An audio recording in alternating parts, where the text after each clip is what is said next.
வணக்கம். நான் அருப்புக்கோட்டை அண்ணாமலையார் ஜோதிட நிலையத்திலிருந்து உங்கள் ஜோதிட ரத்னா ஜெய்சங்கர் பேசுகிறேன். இப்போ நம்ம பார்க்க போகிறது குருவின் காரகத்துவம். குருவின் காரகத்துவம் என்ன அப்படிங்கிறத பார்க்க போகிறோம்.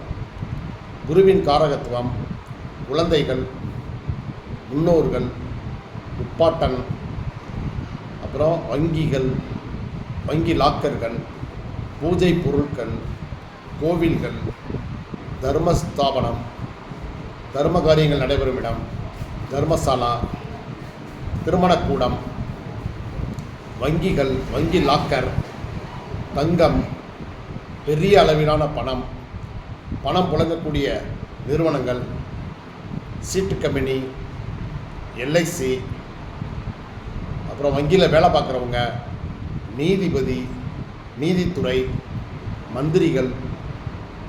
மந்திரி, அதே போல் பேராசிரியர்கள், பல்கலைக்கழகங்கள், கல்வி நிறுவனங்கள், இது எல்லாத்தையுமே குருவுடைய காரகத்துவங்கள் தான். அதே போல் ஒழுக்கம், நேர்மை போன்ற ஒரு குணங்களையும் குருவின் காரகத்துவமாக நம்ம எடுத்துக்கலாம். நன்றி, வணக்கம்.